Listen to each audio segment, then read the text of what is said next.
శ్రీ రేణుకా ఎల్లమ్మ తల్లి ఆశీస్సులతో జ్యోతిష్యం చెప్పబడను. స్త్రీ పురుషులకు వశీకరణం చేయబడను. జరిగింది, జరుగుతుంది, జరగబోయేది జ్యోతిష్యం చెప్పబడను. ఫోన్ ద్వారానే జ్యోతిష్యం చెప్పబడను. ప్రేమ సమస్యలు, పెళ్లి సమస్యలు, మనోవేదన, శత్రు సమస్యలు, పిల్లల పొరపాట్లు, భార్యాభర్తల సమస్యలు, ఇతర ఏ సమస్యలకైనా సరే జ్యోతిష్యం చెప్పబడను. Phone number 9502639029. హాయ్ ఫ్రెండ్స్, అందరికీ నమస్కారం అండి. రానున్న 24 గంటల్లో తులారాశి జాతకుల యొక్క గోచార ఫలితాలు ఎలా ఉండబోతున్నాయో, ఎటువంటి ఫలితాలు పొందుకోబోతున్నారో ఇప్పుడు మనం ఈ వీడియోలో తెలుసుకుందాము.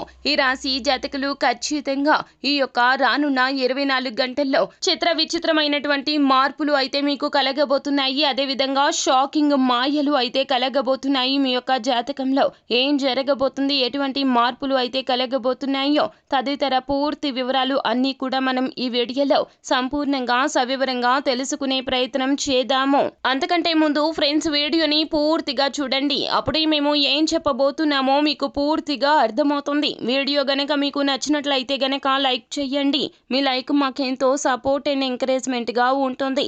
ఇక ఆలస్యమే లేకుండా వీడియోలోకి వచ్చేద్దాం. తులారాశి రాశి చక్రంలో 7వ రాశి. చిత్త నక్షత్రం 3, 4 పాదములు, స్వాతి నక్షత్రం 4 పాదములు, విశాఖ నక్షత్రం 1, 2, 3 పాదముల కింద జన్మించిన వ్యక్తులు తులారాశి క్రిందకు వస్తారు. ఈ రాశికి రాశి అధిపతి సాక్షాత్తు శుక్రుడు. రాగల 24 గంటల్లో తులారాశి జాతకులు ఇతరులకు చెడు చేయాలి అనే ఆలోచన వస్తే గనక, అవి రాణిస్తే గనక మీకే మానసిక ఆందోళన పెరిగి పెద్దదవుతుంది. ఈ రకమైన ఆలోచనలు మీకు వృధా అయ్యేలాగా మీ యొక్క జీవితాన్ని నాశనం చేస్తాయి.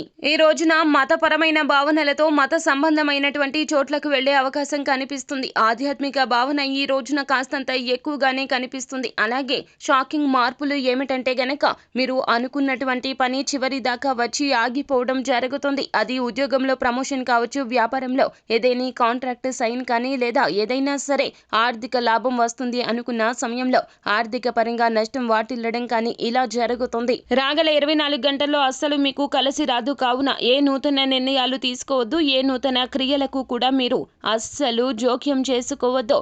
ఎందుకు అన్నట్లయితే గనక, ఇతరులకు మంచి చేయాలి అన్నా, మేలు చేయాలి అన్నా కూడాను మీకు కష్టంగానే మారిపోతుంది. మీకు కష్టం కలగడమే కాకుండా ఎదుటి వారికి కూడాను చాలా కోపం తెచ్చే పరిస్థితులు వస్తాయి. అలాగే స్పెక్యులేషన్ ద్వారా అనుకున్నటువంటి నష్టం అయితే కలిగే పరిస్థితులు కనిపిస్తున్నాయి. కావున ఆర్థిక పరిస్థితి కాస్త ఇబ్బందికరంగా మారుతుంది. ఒకవేళ మీరు పార్టీ పెట్టుకుందామని ప్లాన్ చేస్తుంటే గనక ఖచ్చితంగా ఆ యొక్క ప్లాన్ అనేది మీకు వర్కౌట్ అవుదండి, బెడిసి కొడుతుంది. మీ యొక్క సన్నిహితులను, స్నేహితులను ఈ యొక్క పార్టీకి ఆహ్వానించడం రీత్యా కాస్త అలజడి అయితే కలుగుతుంది. గతంలో చేసినటువంటి తప్పులు బయటికి రావడం రీత్యా ఆ యొక్క తప్పుల కారణంగా మీరు చాలా వరకు కూడా తలదించుకోవాల్సిన పరిస్థితులు వస్తాయి. కావున ఈ విధమైనటువంటి పని అస్సలు చెయ్యదు. మీ జత వ్యక్తితో అనగా మీ యొక్క జీవిత భాగస్వామి లేదా ప్రేమికుడు లేదా ప్రేమికురాలితో బయటకు వెళ్ళేటప్పుడు మాత్రం మీరు సరిగ్గా సవ్యంగా ప్రవర్తించండి. అలా కాకుండా ఎక్కడో కష్టాన్ని తీసుకొచ్చి, ఎక్కడో కోపాన్ని తీసుకొచ్చి వారి మీద నెట్టే ప్రయత్నం చేయొద్దు. అలాగే ఈ రాశి జాతకులు తప్పు చేశారు అంటే గనక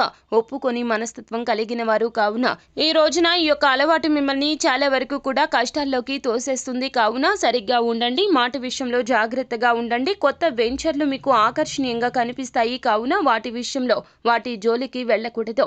ఆకర్షణీయంగా కనిపించే ఆ వెంచర్ల విషయంలో కూడా చాలా నష్టమే కలుగుతుంది. మీకు సన్నిహితంగా ఉండేవారు ఒకరు ఈ రోజున చాలా కష్టంలో ఉన్నారు అనే వార్త మీకు తెలుస్తుంది. కానీ వారి వద్దకు వెళ్లి ఓదార్చే ప్రయత్నం తప్ప ఇంకా ఏమీ కూడా మాట సాయం కానీ, ధన సహాయం కానీ చేయకూడదు. ఇలా చేస్తే గనక మిత్రులు కూడా శత్రువులుగా మారిపోతారు. మొత్తం మీద ఈ రోజు అంతా కూడా కష్టదాయకంగానే మీకు కనిపిస్తుంది. సో ఫ్రెండ్స్, చూసారు కదా, ఈ వీడియో గనక మీకు నచ్చినట్లయితే గనక లైక్ చేయండి. మరిన్ని వీడియోస్ కోసం మా ఛానల్ ని సబ్స్క్రైబ్ చేసుకుని ఫాలో అవ్వండి. Thank you.